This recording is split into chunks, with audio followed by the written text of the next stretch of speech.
Betwa link परियोजना जो बुंदेलखंड की एक जीवन की दिशा बदलने वाली परियोजना है। मैं अपने प्रधानमंत्री जी को इस बात के लिए बहुत बहुत धन्यवाद देता हूं कि उन्होंने अटल जी के उस सपने को आज इस देश के अंदर बुंदेलखंड की जनता के लिए एक जो बड़ी आवश्यकता थी उसको पूरा किया और बुंदेलखंड के अंदर केन बेतवा लिंक परियोजना से जो सूखा बुंदेलखंड था वो हरा भरा बुंदेलखंड होगा। और मैं तो ऐसा मानता हूं कि अब ये बुंदेलखंड जब ये परियोजना पूरी होगी तो समृद्ध बुंदेलखंड बन करके खड़ा होगा। मैं बुंदेलखंड की जनता की ओर से, खजुराहो लोकसभा की जनता की ओर से माननीय प्रधानमंत्री जी को बहुत बहुत बधाई देता हूं, क्योंकि सिंचाई से लेकर के पीने के पानी की सुविधा जो बुंदेलखंड की जनता की सबसे बड़ी जरूरत है, 10.62 लाख हेक्टेयर सिंचाई होना, उसमें मध्य प्रदेश का हमारा जो क्षेत्र है उसको 8.11 लाख सिंचाई और लाखों लोगों को पीने के पानी की सुविधा, ये बुंदेलखंड की जनता की दिशा बदलने वाला काम माननीय प्रधानमंत्री ने किया है। मैं इस बात के लिए पुनः एक बार धन्यवाद देता हूं। पार्टी आगामी आने वाले ग्रामीण निकाय के चुनाव हैं। आज आपने देखा होगा कि कल ग्वालियर खंडपीठ ने भी और माननीय हमारे जबलपुर खंडपीठ ने भी जो निर्णय दिया है और उसके अंतर्गत कहा है कि इस पर किसी प्रकार के स्टे न मिलकर के चुनाव का रास्ता साफ हुआ है। ये चुनाव दलगत आधार पर नहीं होंगे, सिंबल से नहीं होंगे, लेकिन लोकतंत्र का सबसे बड़ा जो अहम और सबसे छोटा चुनाव है। इस चुनाव ये महत्वपूर्ण चुनाव है और लोकतंत्र की मजबूती के लिए आने वाला चुनाव है। इसलिए अपने लोकतांत्रिक व्यवस्था को मजबूत करने की ये कांग्रेस केवल कहती है और ये जनता ने कांग्रेस को समझा है कि किस प्रकार से कांग्रेस अलग अलग वर्गों को, समूहों को वोट बैंक मान करके काम करती रही। किसी भी समाज के, मैं केवल एक समाज की बात करना होगा, किसी भी समाज में वो भ्रम, छल, कपट, झूठ के आधार पर ही राजनीति करना चाहते हैं।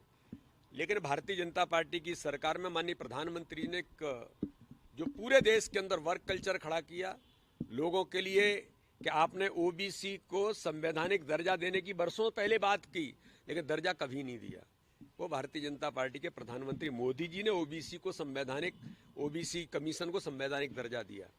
अनुसूचित जाति के क्षेत्र में, अनुसूचित जनजाति के क्षेत्र में काम किसने किया है? सवर्णों के क्षेत्र में हमारे सवर्ण समाज के सभी लोगों को, जो गरीब लोग हैं, उनको ताकत देने का काम भारतीय जनता पार्टी की सरकार ने, चाहे केंद्र के अंदर या राज्य के अंदर को, हर समाज वर्ग के साथ, सबका विकास, सबके विश्वास, इस नारे पर भारतीय जनता पार्टी आज इस देश के अंदर गति से आगे बढ़ रही है।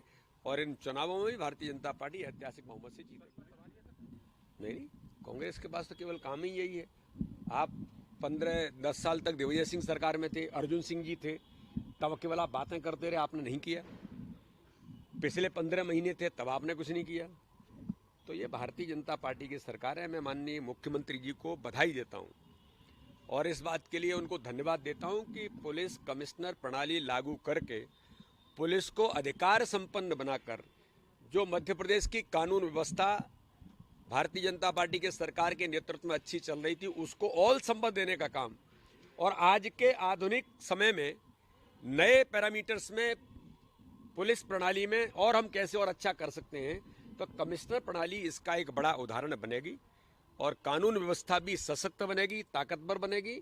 और मैं ऐसा मानता हूं कि ये मध्य प्रदेश के अंदर एक जो प्रयोग हमारी सरकार ने किया है, अभी केवल 2 बड़े शहरों में किया, आगामी समय में मुझे लगता है कि ये और आगे चल करके इसका और लाभ हमको मिलेगा, तो बाकी जगह पर भी इसको लागू करने का प्रयास सरकार करेगी। कांग्रेस की सरकार में माननीय दिग्विजय सिंह जी जब मुख्यमंत्री थे, 20 साल पहले केंद्र को यह प्रपोजल भेजा था, जबकि तत्कालीन केंद्र सरकार बीजेपी की सरकार ने उसे निरस्त करके उसे डब्बे में डालने का काम, चलिए देर आए दुरुस्त आए, पर सिर्फ सिस्टम बदलने से कोई भी व्यवस्था नहीं सुधरती है। व्यवस्था सुधारने के लिए इच्छा शक्ति चाहिए। आज मध्य प्रदेश में 1 लाख लोगों पे 159 पुलिस वाले हैं। मध्य प्रदेश के अंदर क्राइम कैपिटल के रूप में भोपाल और इंदौर नंबर 1 और नंबर 2 बना हुआ है। लगातार महिला अपराध हो, बलात्कार की घटनाओं, आदिवासियों पर अत्याचार हो, मध्य प्रदेश अपराधियों का हब बना हुआ है। और सरकार के अंदर बैठे लोग जिन्हें उनकी चिंता करना चाहिए, जिन्हें ने उन अपराधियों को संरक्षण देने की बजाय नेस्तनाबूद करना चाहिए। वो संरक्षण देने का काम करते हैं। गृह मंत्री और मुख्यमंत्री सिर्फ मुंह चलाते हैं। व्यवस्था सुधारने के लिए इच्छा शक्ति चाहिए। माफिया तंत्र को संरक्षण देना बंद करे, गुंडा राज को संरक्षण देना बंद करे और व्यवस्थाएं सुचारू करे। कभी कितने सालों से कोई भी पुलिस की भर्ती इन्होंने नहीं निकाली है। व्यवस्थाएं सुधारने के लिए व्यवस्थित लोग चाहिए।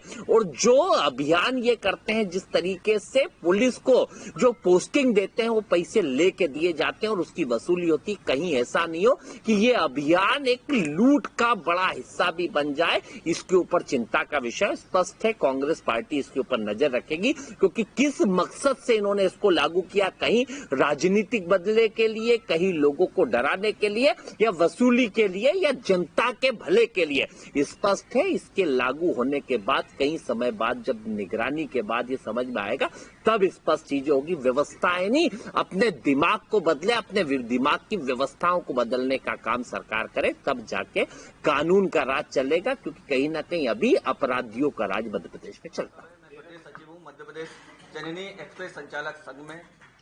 हम लोगों ने सेवाएं सिर्फ इसलिए बंद की हैं, एक तो हमको ये डर है कि अब एनआरएचएम और कंपनी मिलकर हम पर भारी पेनल्टी आरोपित करके हमारा जो पैसा बचा है लास्ट का, उसको कहीं ना कहीं खत्म कर देंगे। तो हमारी मांग है कि हमें पहले हमारा पिछला बकाया पूरा दे दिया जाए।